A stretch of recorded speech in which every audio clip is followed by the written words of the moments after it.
गुरु प्यारी साथ संगत जी, आज की ये वीडियो बहुत ही महत्वपूर्ण है क्योंकि आज हम एक ऐसी सच्चाई के बारे में बात करने जा रहे हैं जिसे सुनकर बहुत सारे साधकों को झटका लग सकता है, क्योंकि ये बात सीधे सीधे हमारी साधना से जुड़ी हुई है। और अगर इसे सही से समझ लिया जाए तो वही सिमरन जो हम रोज कर रहे हैं, वही नाम जो हम जप रहे हैं, वही अभ्यास जो हमें आगे ले जाना चाहिए था, वही हमारे लिए एक ऐसा बंधन बन जाता है जो हमें वहीं रोक देता है और हमें ये एहसास भी नहीं होने देता कि हम आगे नहीं बढ़ रहे, बल्कि धीरे धीरे उसी जगह खड़े हुए हैं जहाँ से हमने शुरुआत की थी।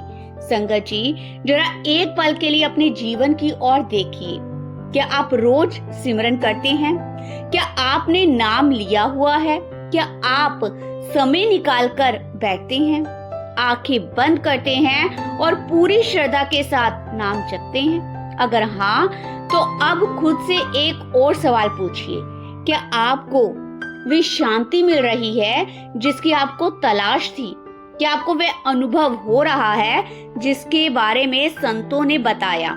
क्या आपको कभी ऐसा महसूस हुआ कि आपका मन सच में शांत हो गया है, कि भीतर कोई खिंचाव पैदा हुआ, कि कुछ ऐसा हो रहा है जो इस दुनिया से अलग है? अगर जवाब साफ नहीं है, अगर अंदर कहीं ना कहीं खालीपन है, तो संगत जी, ये वह जगह है जहां हमें रुक कर सोचने की जरूरत है। क्योंकि समस्या सिमरन में नहीं है, समस्या नाम में नहीं है, समस्या गुरु की कृपा में नहीं है, समस्या कहीं और है। और वही है सबसे बड़ा धोखा जो सिमरन करने वालों के साथ होता है। संगत जी, ये धोखा बाहर से नहीं आता। कोई आपको गलत रास्ता नहीं दिखाता, कोई आपको रोकता नहीं है, बल्कि ये धोखा धीरे धीरे आपके अंदर पैदा होता है और इतना स्वाभाविक लगता है कि आपको लगता है आप सही कर रहे हैं, आप ठीक दिशा में जा रहे हैं, लेकिन असल में आप उसी जगह खड़े रहते हैं और समय बीतता जाता है, जीवन निकलता जाता है और एक दिन सब आप पीछे मुड़ के देखते हैं तो समझ में आता है कि कुछ बदला ही नहीं। संगत जी, सबसे पहले हमें यह समझना होगा कि सिमरन का सही अर्थ क्या है। क्या सिर्फ नाम को दोहराना ही सिमरन है? क्या सिर्फ बैठ जाना, आंखें बंद कर लेना, शब्दों को बोलते रहना ही सिमरन है? अगर ऐसा होता तो हर वह व्यक्ति जो नाम जपता है उसे अनुभव होना चाहिए था, उसे शांति मिलनी चाहिए थी, लेकिन ऐसा नहीं होता। और यही सबसे बड़ा संकेत है कि हम जो कर रहे हैं उसमें कुछ कमी है। संगत जी, सिमरन का अर्थ है जुड़ना। सिमरन का अर्थ है अपनी सूरत को उस शब्द के साथ जोड़ना जो हमारे भीतर पहले से मौजूद है, लेकिन हम उसे सुन नहीं पाते क्योंकि हमारा मन बहुत शोर करता है, हमारा ध्यान बाहर की ओर भागता रहता है और हम उसी शोर में उलझे रहते हैं। अब समस्या यह है कि हम सिमरन को भी उसी मन के सहारे करने लगते हैं जो हमें बाहर की ओर ले जा रहा है। हम सोचते हैं कि हम सिमरन कर रहे हैं, लेकिन असल में हमारा मन ही सिमरन कर रहा होता है। और जब मन सिमरन करता है तो उसमें स्थिरता नहीं होती, उसमें गहराई नहीं होती, उसमें वह शक्ति नहीं होती जो हमें भीतर ले जा सके। संगत जी, यही वह पहला धोखा है कि हम ये मान लेते हैं कि हम सिमरन कर रहे हैं, जबकि असल में हम सिर्फ शब्दों को दोहरा रहे होते हैं और हमारा मन कहीं और ही होता है। आप खुद अनुभव कीजिए, जब आप सिमरन करते हैं तो कितनी बार आपका ध्यान भटकता है, कितनी बार आप कहीं और चले जाते हैं और फिर अचानक आपको याद आता है कि आप तो सिमरन कर रहे थे, और फिर आप वापस आते हैं और फिर वही चक्र चलता रहता है और हमें लगता है कि ये सामान्य है, ये ठीक है, क्योंकि मन तो भटकेगा ही। लेकिन संगत जी, असली बात ये नहीं है कि मन भटकता है, असली बात यह है कि हम उसे कितनी जागरूकता से वापस लाते हैं और क्या हम सच में उस नाम के साथ जुड़ने की कोशिश कर रहे हैं या सिर्फ एक आदत की तरह उसे दोहरा रहे हैं। धीरे धीरे यही आदत हमारा सबसे बड़ा धोखा बन जाता है, क्योंकि हमें लगता है कि हम कुछ कर रहे हैं, हम आगे बढ़ रहे हैं, लेकिन असल में हम वहीं के वहीं हैं। संगत जी, अब जरा एक और बात समझिए। अगर कोई व्यक्ति रोज मंदिर जाता है, रोज गुरुद्वारा साहिब जाता है, रोज चर्च जाता है, रोज पूजा करता है, लेकिन उसका मन कहीं और है, तो क्या उसे वह फल मिलेगा जिसकी वह उम्मीद करता है? नहीं, क्योंकि वहां जुड़ाव नहीं है, वहां सिर्फ क्रिया है। जहां सिर्फ क्रिया होती है वहां आत्मा का कोई संबंध नहीं बनता। यही बात सिमरन पर भी लागू होती है। अगर आप सिमरन में जुड़ाव नहीं है, अगर उसमें जागरूकता नहीं है, अगर उसमें प्रेम नहीं है, तो वह सिर्फ एक आदत बनकर रह जाता है। और यही वह बिंदु है जहां साधक धीरे धीरे रुक जाता है और उसे पता भी नहीं चलता। संगत जी, एक और गहरी बात यह है कि मन बहुत चालाक है। वह आपको कभी सीधे नहीं रोकेगा, वह आपको गलत रास्ते पर नहीं भेजेगा, बल्कि वह आपको उसी रास्ते पर रखेगा, लेकिन आपको आगे नहीं बढ़ने देगा। वह आपको व्यस्त रखेगा, वह आपको यह विश्वास दिलाएगा कि आप सही कर रहे हैं, ताकि आप कभी सवाल ही ना उठाएं कि क्या मैं सच में आगे बढ़ रहा हूं। और यही उसका सबसे बड़ा खेल है, और यही वह धोखा है जिसमें अधिकतर साधक फंस जाते हैं। संगत जी, अगर आज आप इस बात को समझ गए, अगर आपने ईमानदारी से अपने सिमरन को देख लिया, तो आप पाएंगे कि समस्या बाहर नहीं, समस्या भीतर है। और जैसे ही ये समझ आ जाती है, वही से बदलाव शुरू होता है। क्योंकि जब हमें यह लगता है कि हम सही हैं, तब तक कोई परिवर्तन नहीं होता। लेकिन जैसे ही हमें अपनी कमी दिखाई देती है, हम जागते हैं, जागृत की इस मार्ग पर पहला कदम रखते हैं। संगत जी, यही आज से शुरुआत है। अभी आगे हम और गहराई में जाएंगे और समझेंगे कि ये धोखा और किन किन रूप में हमारे जीवन में आता है और कैसे हम इससे बाहर निकल सकते हैं। संगत जी, अब हम उस धोखे को और गहराई से समझते हैं, क्योंकि जब तक उसकी जड़ तक नहीं पहुंचेंगे, तब तक उससे बाहर निकलना संभव नहीं होगा। और ये जो भ्रम है कि बहुत सूक्ष्म रूप में काम करता है, इतना सूक्ष्म रूप कि साधक को पूरी उम्र लग जाती है, लेकिन वह इसे पहचान नहीं पाता और उसे लगता रहता है कि वह सही मार्ग पर है, जबकि भीतर से उसकी प्रगति रुक चुकी होती है। संगत जी, सबसे पहले जिस बात को समझना जरूरी है वह यह है कि हम सिमरन को धीरे धीरे एक आदत में बदल देते हैं।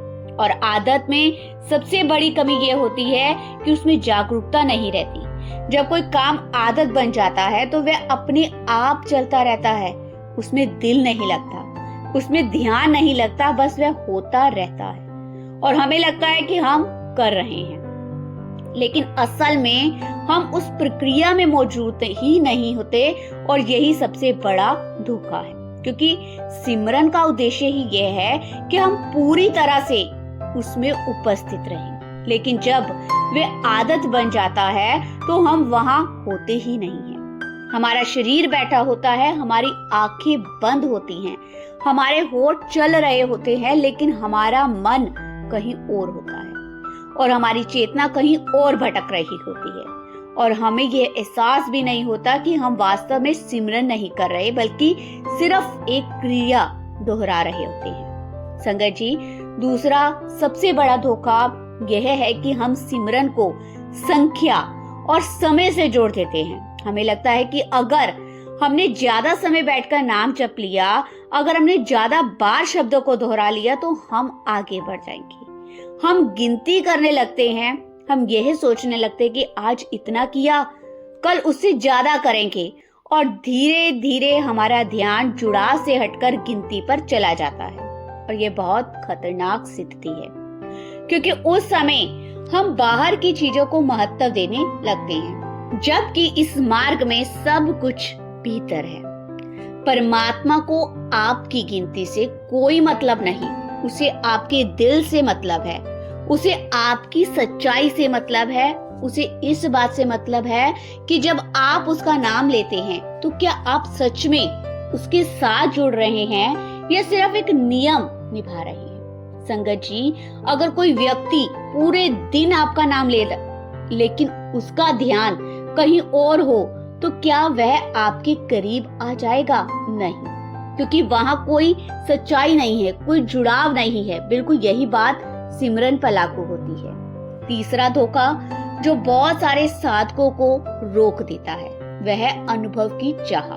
संगत जी, जब साधक सिमरन शुरू करता है तो उसके मन में यह उम्मीद होती है कि कुछ होगा, उसे कुछ दिखाई देगा, उसे कुछ सुनाई देगा, उसे कुछ विशेष अनुभव होगा। और जब ऐसा नहीं होता तो वह निराश हो जाता है, या फिर जब उसे कोई छोटा सा अनुभव होता है तो वह उसे पकड़ लेता है और उसी में उलझ जाता है, और यही उसकी यात्रा को रोक देता है, क्योंकि वह आगे नहीं बढ़ पाता। संतों ने हमेशा कहा है कि अपने अनुभव अपने समय पर ही आते हैं, उन्हें पकड़ना नहीं है, उनके पीछे भागना नहीं है, क्योंकि जैसे ही आप अनुभव के पीछे भागते हैं आपका ध्यान शब्द से हटकर जहां ध्यान हट गया वहीं से गिरावट शुरू हो जाती है।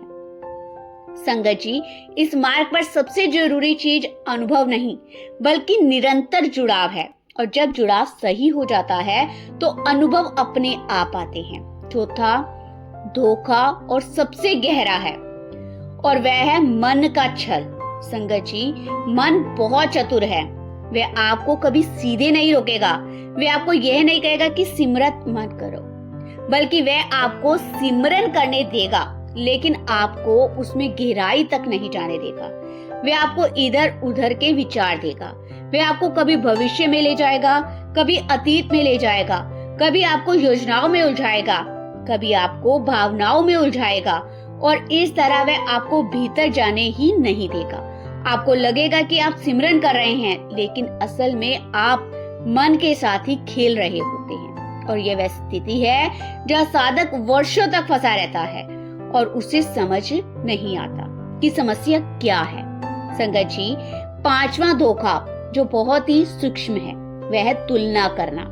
जब हम दूसरों को देखते हैं, जब हम सुनते हैं कि किसी को अनुभव हुआ, किसी को कुछ दिखाई दिया, किसी को कुछ सुनाई दिया, तो हम अपने आप को उससे तुलना करने लगते हैं। हमें लगता है कि मैं पीछे हूँ, मैं कम कर रहा हूँ, मैं योग्य नहीं हूँ, और ये विचार धीरे धीरे हमारे मन में संदेह पैदा करता है, और संदेह इस मार्ग का सबसे बड़ा दुश्मन है, क्योंकि जहाँ संदेह आया वहाँ विश्वास खत्म हो गया, और जहाँ विश्वास खत्म हुआ वहाँ जुड़ाव नहीं हो सकता।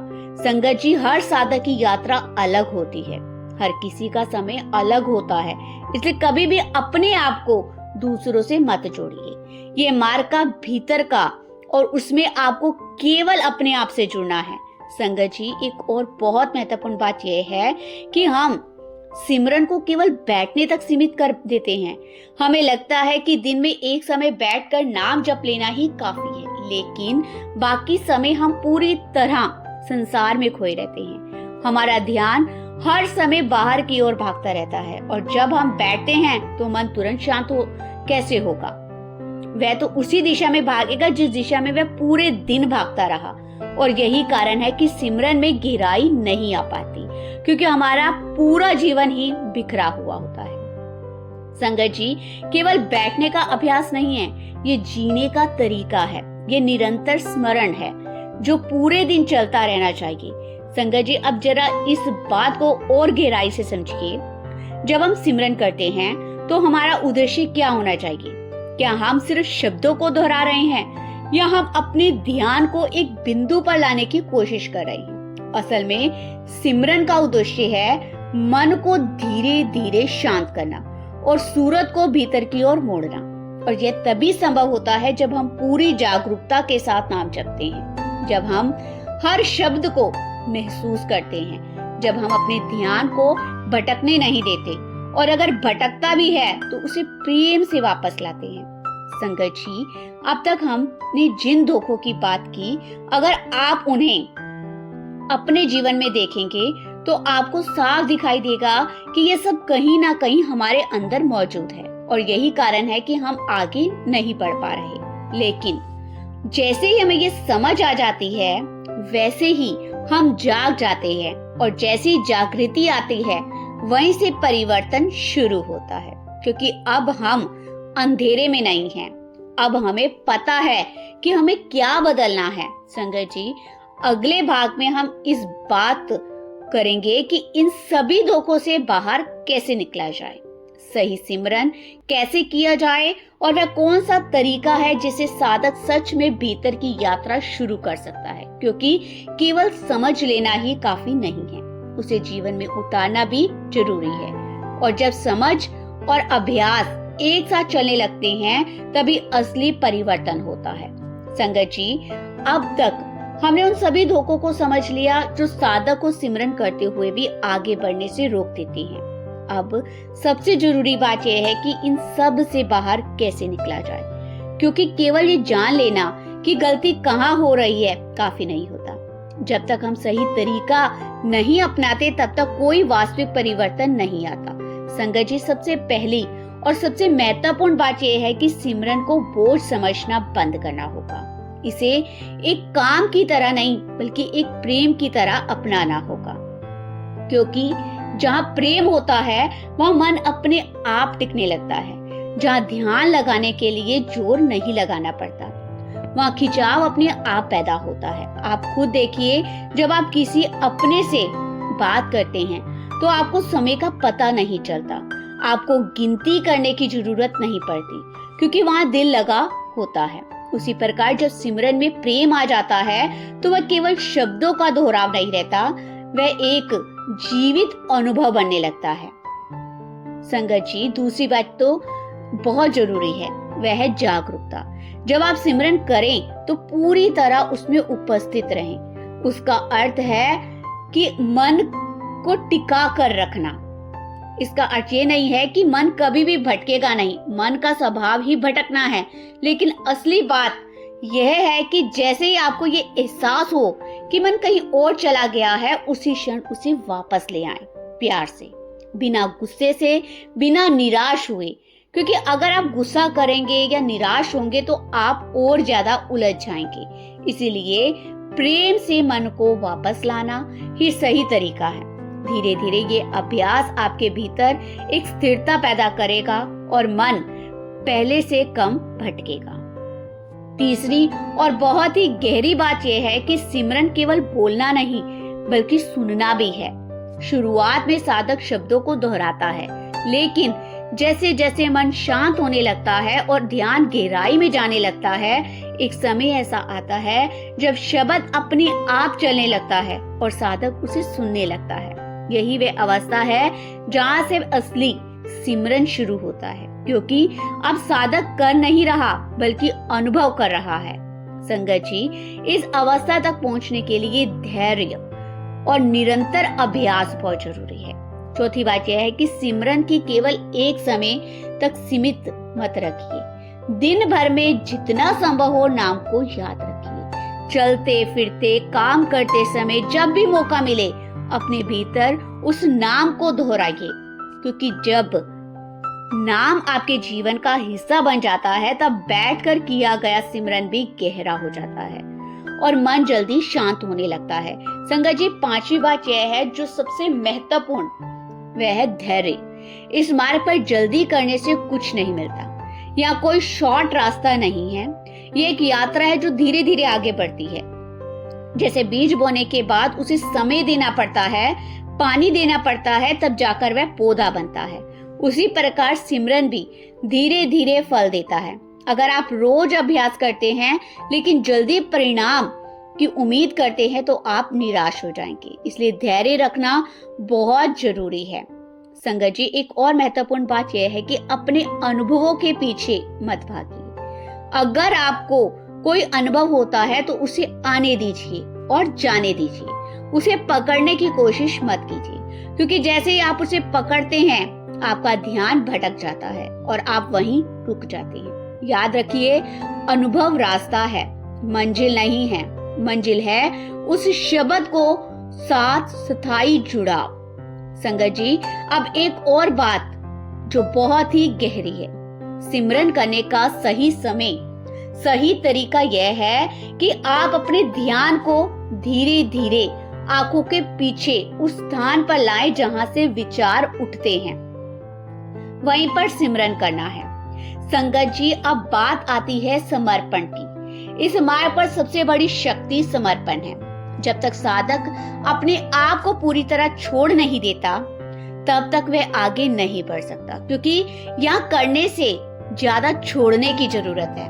अपने अहंकार को छोड़ना, अपने विचारों को छोड़ना, अपनी अपेक्षाओं को छोड़ना, और जैसे जैसे साधक छोड़ता जाता है वैसे वैसे वह भीतर की ओर बढ़ता जाता है। संगत जी, अब आप खुद सोचिए, अगर आप इन बातों को अपने जीवन में लागू करते हैं, अगर आप सिमरन को प्रेम से करते हैं, जागरूकता के साथ करते हैं, धैर्य रखते हैं, निरंतर अभ्यास करते हैं, तो क्या परिवर्तन नहीं आएगा?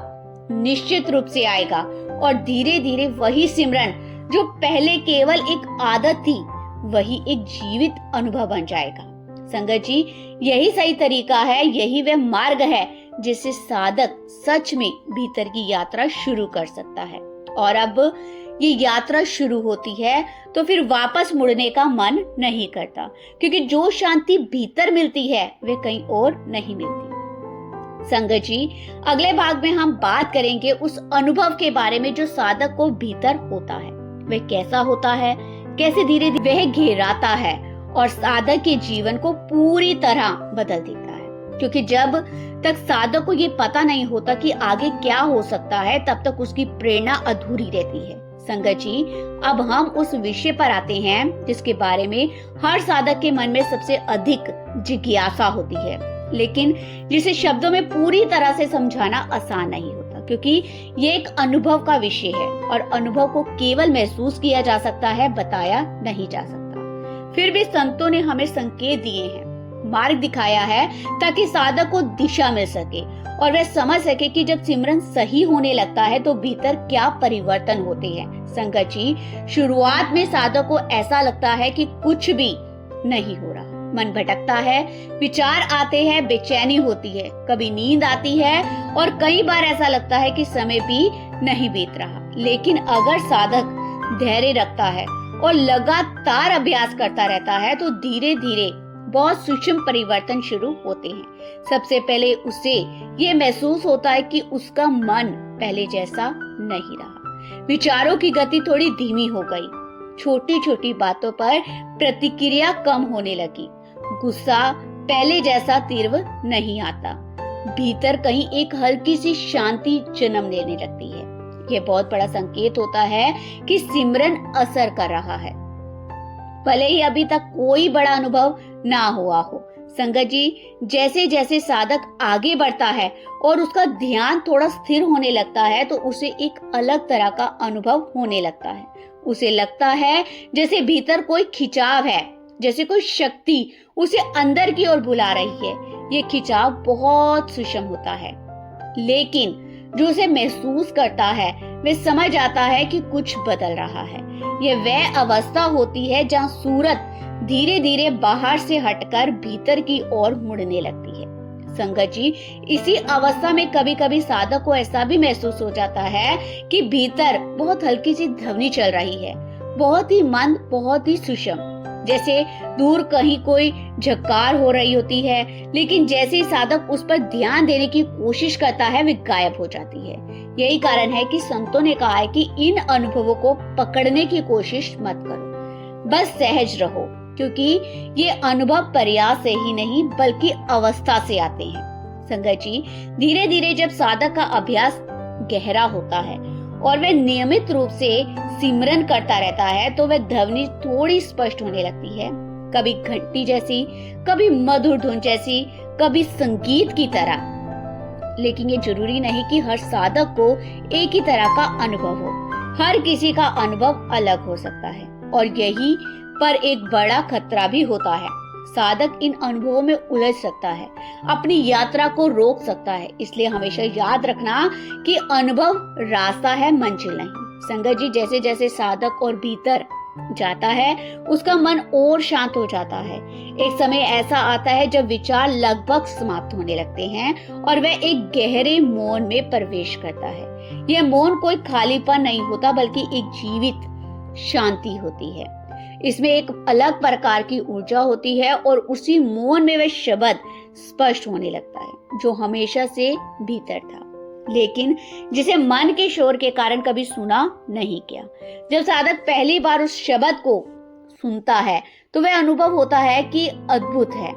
उसमें कोई खिंचाव होता है, एक आनंद होता है, एक ऐसी शांति होती है जो इस संसार की किसी भी वस्तु में नहीं मिल सकती। और इसी क्षण साधक को यह एहसास होता है कि संतों ने जो कहा वह केवल शब्द नहीं थे, वह एक सच्चाई थी, एक जीवित अनुभव है। लेकिन संगत जी, जहां भी एक महत्वपूर्ण बात है, ये अनुभव सताई नहीं होता, ये आता है और चला जाता है। यही साधक की परीक्षा होती है। अगर वह उस अनुभव के जाने से निराश हो, संगत जी, अंत में बस इतना समझ लीजिए कि जब सिमरन सही हो जाता है तो जीवन अपने आप बदलने लगता है, बिना किसी जोर के, बिना किसी प्रयास के, क्योंकि परिवर्तन भीतर से आता है। और जब भीतर बदलता है तो बाहर अपने आप बदल जाता है। संगत जी, अगले भाग में हम इस पूरी यात्रा का निष्कर्ष समझेंगे और जानेंगे कि साधक को अपने जीवन में क्या करना चाहिए ताकि वह इस मार्ग पर स्थिर रहे और अपने लक्ष्य को प्राप्त कर सके। संगत जी, अब हम इस पूरी यात्रा के अंतिम पड़ाव पर पहुंच चुके हैं और यह वह स्थान है जहाँ सारी बातें एक साथ जुड़ती है, जहाँ समझ अनुभव से मिलती है और जहाँ साधक को यह एहसास होता है कि जो कुछ भी वह ढूंढ रहा है वह कहीं बाहर नहीं बल्कि हमेशा से उसके भीतर ही मौजूद था। लेकिन उसे देखने की दृष्टि नहीं थी, उसे समझने की जागरूकता नहीं थी और सबसे बड़ी बात यह थी कि वह जिस मार्ग पर चल रहा था उसमें वह पूरी तरह उपस्थित नहीं था। संगत जी, आज आपने जो कुछ भी सुना वह केवल शब्द नहीं है, यह एक संकेत है, एक दिशा है, एक ऐसा दर्पण है जिसमें आप अपने आप को देख सकते हैं और ये समझ सकते हैं कि आप कहाँ खड़े हैं और आपको किस दिशा में आगे बढ़ना है। संगत जी, सबसे पहली और सबसे महत्वपूर्ण बात जो इस पूरी चर्चा से निकलकर आती है वह यह है कि सिमरन को केवल एक आदत बनाकर नहीं रखना, इसे अपने जीवन का हिस्सा बनाना है। क्योंकि जब तक सिमरन केवल एक समय तक सीमित रहेगा तब तक उसका प्रभाव भी सीमित रहेगा। लेकिन जब सिमरन जीवन के हर पल में उतरने लगता है, जब वह आपके विचारों में आने लगता है, जब वह आपकी सांसों के साथ जुड़ने लगता है, तब वह एक जीवित शक्ति बन जाता है जो आपको हर समय भीतर की ओर खींचती रहती है। संगत जी, अब खुद से एक प्रश्न पूछिए, क्या आपका सिमरन जीवित है? क्या केवल एक आदत है? क्या आप सच में उसमें जुड़ते हैं या सिर्फ उसे निभाते हैं? अगर आप ईमानदारी से इस प्रश्न का उत्तर देंगे तो आपको अपनी स्थिति स्पष्ट दिखाई दी जाएगी और यही स्पष्टता इस मार्ग पर सबसे बड़ी शुरुआत है। क्योंकि जब तक साधक अपनी स्थिति को स्वीकार नहीं करता तब तक वे आगे नहीं बढ़ सकता। संगत जी, इस मार्ग पर सबसे बड़ी शक्ति है सच्चाई, अपने आप के प्रति सच्चा होना, क्योंकि हम दूसरों को तो धोखा दे सकते हैं लेकिन अपने भीतर जो हो रहा है उसे छिप नहीं सकते। और जब साधक अपने आप से सच्चा हो जाता है तब वह अपने दोषों को देख पाता है, अपनी कमियों को पहचान पाता है और वही उसका परिवर्तन शुरू होता है। संगत जी, अब एक और गहरी बात समझिए, इस मार्ग पर कोई आपको मजबूर नहीं कर सकता, कोई आपको आगे नहीं धकेल सकता।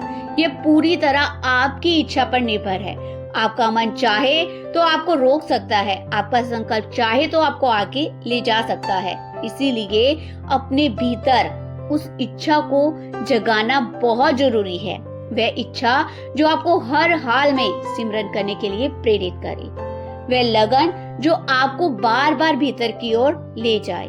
संगत जी, जब यह लगन पैदा हो जाती है तब साधक के लिए सिमरन करना कठिन नहीं रहता, बल्कि वह उसकी जरूरत बन जाता है। जैसे शरीर को भोजन की जरूरत होती है, वैसे आत्मा को भी सिमरन की जरूरत महसूस होने लगती है। और यही वह अवस्था है जहाँ साधक की असली यात्रा शुरू होती है, क्योंकि अब वे मजबूरी में नहीं बल्कि प्रेम में सिमरन करता है। संगत जी, इस मार्ग पर चलते हुए कई बार ऐसा भी समय आएगा जब आपको लगेगा कि कुछ नहीं हो रहा, जब मन बहुत भटकेगा, जब निराशा आएगी, जब आपको लगेगा कि शायद ये सब आपके लिए नहीं है। लेकिन यही वह समय होता है जहां साधक की परीक्षा होती है।